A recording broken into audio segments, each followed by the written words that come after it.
कहानी फ्रांस के एक छोटे से शहर से शुरू होती है, जहां हमारी मुलाकात चार्ल्स नाम के एक लड़के से होती है। वह हर रोज अपने दोस्त रेमी के साथ स्कूल जाता है। एक दिन रास्ते में रेमी बड़ी खुशी से चार्ल्स को बताता है कि उसे नई नौकरी मिल गई है। वह अपने दोस्त की बात सुनकर भी बिल्कुल शांत रहता है। वह बचपन से ही बहुत ठंडा और बिना किसी एहसास वाला लड़का है। स्कूल खत्म होने के बाद चार्ल्स अपने घर लौटता है। थोड़ी देर बाद वह अकेले बैठकर होमवर्क करने लगता है। तभी वह एक अजीब हरकत करता है। वह मेज पर रखा एक धातु का स्टड उठाता है और जानबूझकर अपने हाथ पर मारने लगता है, लेकिन तभी नीचे से इवन उसे डिनर के लिए आवाज लगा देता है। चार्ल्स वहीं रुक जाता है और नीचे चला जाता है। उधर शहर के दूसरे हिस्से में मिसेस मार्गरेट डेविल नाम की एक बुजुर्ग महिला अपना जन्मदिन मना रही होती हैं। उनके बच्चे उन्हें सरप्राइज देने के लिए एक खास तोहफा लेकर आते हैं। जब मार्गरेट गिफ्ट का डिब्बा खोलती हैं तो उसके अंदर से बैक्स्टर नाम का एक सफेद बुल टेरियर निकलता है, लेकिन जैसे ही बैक्स्टर की रस्सी खोली जाती है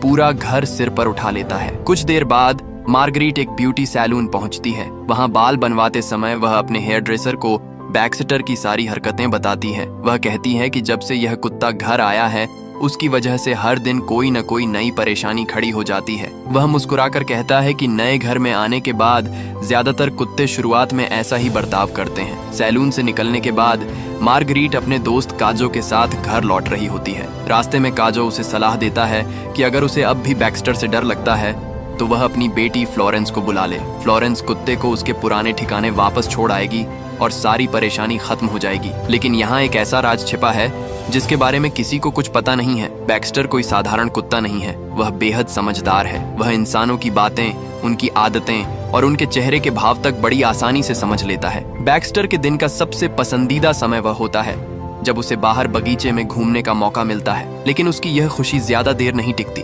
कुछ ही देर बाद मार्गरेट उसे वापस घर के अंदर बुला लेती है और उसे फिर से चार दीवारों के बीच रहना पड़ता है। शुरुआत में दोनों के बीच सब कुछ अजीब था, लेकिन वक्त के साथ हालात बदलने लगते हैं। धीरे धीरे मार्गरेट और बैक्स्टर के बीच अच्छा रिश्ता बन जाता है। अब वह उसे सिर्फ एक पालतू जानवर नहीं बल्कि अपना साथी मानने लगती है। कुछ दिन बाद बातों बातों में काजो एक बार फिर बैक्स्टर की बात छेड़ देता है। उसे लगता है कि मार्गरेट अभी भी इस कुत्ते को लेकर पूरी तरह निश्चिंत नहीं है, इसलिए वह कहता है कि अगर चाहो तो मैं फ्लोरेंस को बुला देता हूँ। लेकिन यह सुनते ही मार्गरेट का पारा चढ़ जाता है। वह गुस्से में काजो से कहती है कि उसकी जिंदगी में दखल देना बंद करे और बैक्स्टर को अकेला छोड़ दे। वह साफ शब्दों में कहती है कि अब बैक्स्टर कहीं नहीं जाएगा। काजो को तुरंत एहसास हो जाता है कि उससे गलती हो गई है। वह गुस्से में उठती है और रेस्टोरेंट से बाहर चली जाती है। उधर समय बीतने के साथ बैक्स्टर भी मार्गरेट को लेकर अजीब अजीब बातें सोचने लगता है। उसकी नजर में यह बुजुर्ग महिला पूरे दिन कुछ खास नहीं करती ताकि किसी दिन उसे नुकसान पहुंचा सके।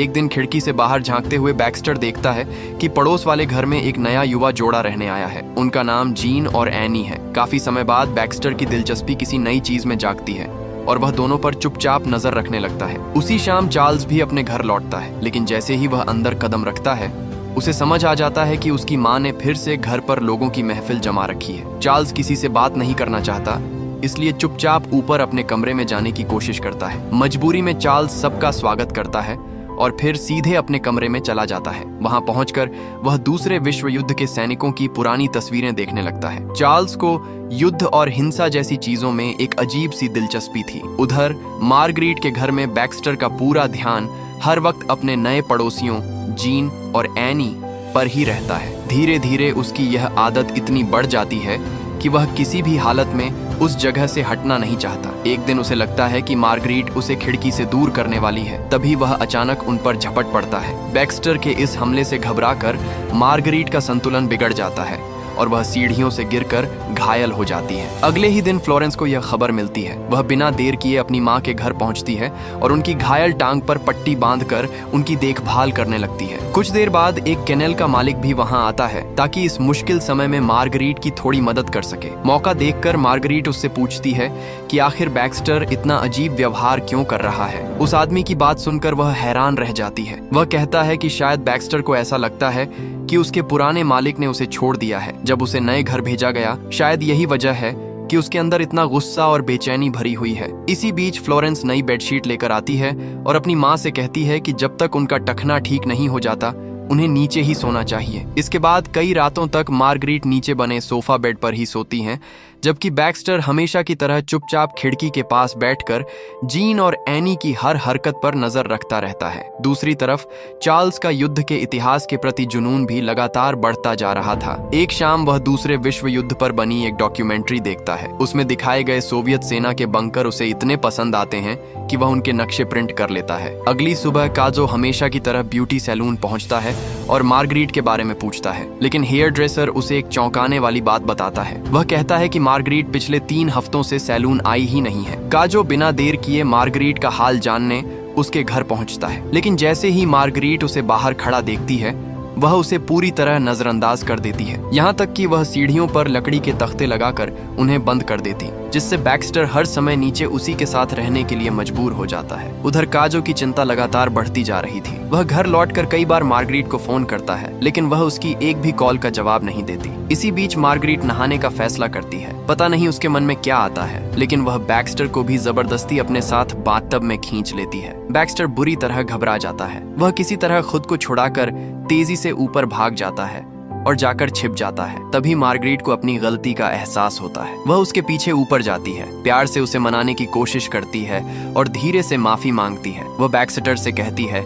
कि बाद में उसके लिए उसका पसंदीदा खाना बनाएगी और उसे बगीचे में भी खेलने ले जाएगी। अगले दिन काजो की बेचैनी और बढ़ जाती है। अब उसे पूरा यकीन हो जाता है कि कुछ बहुत गलत हो रहा है और शायद उसकी दोस्त किसी बड़ी मुसीबत में है। इस बार वह इंतजार नहीं करता। वह सीधे मार्गरीट के घर पहुंचता है और जोर लगाकर दरवाजा तोड़कर अंदर घुस जाता है। दरवाजा टूटने की तेज आवाज सुनकर बैक्स्टर डर जाता है और तुरंत घर से भाग निकलता है। भागते भागते वह सामने वाले घर में घुस जाता है, जहां जीन और एनी अपने कमरे में अकेले समय बिता रहे होते हैं। अचानक बैक्स्टर को कमरे में देखकर एनी घबरा जाती है और तुरंत जीन को आवाज देती है। काजो सड़क पर खड़ा जोर जोर से मदद के लिए चिल्ला रहा होता है। वह सबको बताता है कि मिसेस डेविल सीढ़ियों से गिर गई हैं और उनकी हालत बेहद गंभीर है। कुछ ही समय बाद यह दुखद खबर पूरे इलाके में फैल जाती है कि मार्गरीट अब इस दुनिया में नहीं रही। बातों बातों में फ्लोरेंस उससे एक मदद मांगती है। वह कहती है कि उसे पालतू जानवरों की देखभाल करना पसंद नहीं है, इसलिए अगर एनी चाहे तो बैक्स्टर को अपने साथ रख सकती है। अब उसे एक नया घर मिल गया था, जहां बड़ा सा बगीचा था। चारों तरफ नई नई खुशबुएं, नई आवाजें और खुलकर घूमने की आजादी थी। सबसे अच्छी बात यह थी कि एनी उसे बहुत प्यार करती थी। कुछ दिन बाद एनी जीन के जन्मदिन पर एक सरप्राइज पार्टी रखती है। पार्टी में खूब हंसी मजाक होता है। इसी दौरान एनी मजाक मजाक में बैक्स्टर के साथ एक छोटा सा डांस भी करती है। पार्टी खत्म होने के बाद एनी जीन को बताती है कि वह मां बनने वाली है। यह खबर सुनकर जीन खुशी से झूम उठता है। उसे अपनी किस्मत पर यकीन ही नहीं होता। उधर चार्ल्स अपनी अजीब सी अंडरग्राउंड बंकर बनाने की योजना में पूरी तरह जुटा रहता है। जरूरी सामान इकट्ठा करने के बाद वह एक पुराने कबाड़ खाने में जाता है और अपने हाथों से गड्ढा खोदना शुरू कर देता है। धीरे धीरे वह जगह एक गुप्त अंडरग्राउंड बंकर का रूप लेने लगती है। वहीं दूसरी तरफ बैक्स्टर को महसूस होने लगता है कि अब घर का माहौल बदल रहा है। एनी पहले की तरह उसके साथ समय नहीं बिताती। उसका पूरा ध्यान अपने होने वाले बच्चे पर रहने लगता है। खुद को नजरअंदाज महसूस करके बैक्स्टर ज्यादातर समय जीन के साथ बिताने लगता है। जीन को बागवानी का शौक था, इसलिए जब भी वह बगीचे में मिट्टी खोदता या पौधों की देखभाल करता, बैक्स्टर हर वक्त उसके आसपास ही घूमता रहता। लेकिन बच्चे के जन्म के बाद सब कुछ बदल जाता है। अब बैक्स्टर को अक्सर गैराज में बंद करके रखा जाने लगता है। एक दिन जीन उसे गैराज से बाहर निकालता है ताकि वह पहली बार उनके नवजात बच्चे को देख सके। लेकिन बैक्स्टर की सोच इंसानों जैसी नहीं थी। उसे समझ ही नहीं आता कि आखिर सब लोग इस छोटे से बच्चे पर इतना प्यार क्यों लुटा रहे हैं। उसे पता था कि एनी हर समय बच्चे पर नजर रखती है, इसलिए उसे सही मौके का इंतजार करना होगा। इधर चार्ल्स भी अपने गुप्त अंडरग्राउंड बंकर पर लगातार काम करता रहता है। वह उसके अंदर बिजली का इंतजाम करता है। जब पूरा बंकर तैयार हो जाता है तो वह उसके ऊपर एक छिपा हुआ हैच भी बना देता है। इस रास्ते से वह बिना किसी की नजर में आए बाहर की दुनिया पर नजर रख सकता था। दूसरी तरफ काजो मार्गरीट की कब्र पर फूल चढ़ाने जाता है। वह चुपचाप अपने पुराने दोस्त को याद कर रहा होता है कि तभी उसके साथ एक अजीब घटना होती है। उसे ऐसा महसूस होता है जैसे मार्गरीट की आत्मा उसके सामने खड़ी हो। वह मुस्कुराते हुए काजो से कहती है कि उसका सफर अब पूरा हो चुका है। अब वक्त नई पीढ़ी का है। उधर घर लौटते समय चार्ल्स के पिता उसे रोकते हैं। वह याद दिलाते हैं कि उसका जन्मदिन आने वाला है और पूछते हैं कि इस बार उसे क्या गिफ्ट चाहिए। पहले तो चार्ल्स के पास कोई जवाब नहीं होता, लेकिन बाद में अपने कमरे में बैठा वह कुछ मशहूर लोगों की तस्वीरें देखता है जिनमें वे अपने पालतू जानवरों के साथ खड़े होते हैं। अब उसे समझ आ जाता है कि उसे अपने जन्मदिन पर क्या चाहिए। अगले ही दिन बैक्स्टर का पूरा परिवार घर के पीछे बने बगीचे में बैठा होता है। जैसे ही बैक्स्टर देखता है कि कुछ पल के लिए सबका ध्यान दूसरी तरफ चला गया है, वह तुरंत बच्चे की ओर बढ़ता है। उसका इरादा बच्चे को स्विमिंग पूल में धक्का देने का था। जल्दबाजी में बैक्स्टर ऐसी हरकत कर देता है कि जीन और एनी का ध्यान उसी पर चला जाता है। जीन बिना एक पल गंवाए दौड़ कर आता है और समय रहते बच्चे को बचा लेता है। चार्ल्स बिना देर किए जीन और एनी के घर पहुंच जाता है और बैक्स्टर को अपने साथ ले जाने का फैसला कर लेता है। धीरे धीरे चार्ल्स और बैक्स्टर के बीच एक अजीब लेकिन बहुत मजबूत रिश्ता बनने लगता है। कुछ ही दिनों में दोनों एक दूसरे के इतने आदी हो जाते हैं कि हर समय साथ रहने लगते हैं। लेकिन चार्ल्स की नजर में बैक्स्टर सिर्फ एक पालतू कुत्ता नहीं था, वह उसे पहले से भी ज्यादा ताकतवर, खतरनाक और पूरी तरह अपने कंट्रोल में रखना चाहता था। इसीलिए वह हर रोज उसकी सख्त ट्रेनिंग शुरू कर देता है। कभी उसे कपड़ों के पुतलों पर हमला करना सिखाता है तो कभी अपने साथ लंबी लंबी दौड़ लगवाता है। एक दिन स्कूल बस में सफर करते हुए चार्ल्स हमेशा की तरह युद्ध से जुड़ी अपनी तस्वीरों का कलेक्शन देख रहा होता है। तभी ईवा उसके पास आती है और पूछती है कि क्या वह उसके सीट पर बैठ सकती है। वह उससे बात शुरू करने की कोशिश करती है, लेकिन चार्ल्स बिल्कुल ठंडा रहता है, तो वह चुपचाप अपनी सीट से उठती है और वहां से चली जाती है। स्कूल के बाद चार्ल्स हमेशा की तरह अपने गुप्त बंकर की तरफ जा रहा होता है। तभी उसकी नजर कबाड़ खाने की तरफ आते एक बड़े ट्रक पर पड़ती है। जिज्ञासा में वह देखने जाता है कि आखिर वहां क्या हो रहा है, लेकिन तभी उसकी नजर बैक्स्टर पर पड़ती है, जो ट्रक के बिल्कुल सामने खड़ा था। ये देखकर ड्राइवर गुस्से से भर जाता है। उसे डर था कि अगर जरा सी भी चूक हो जाती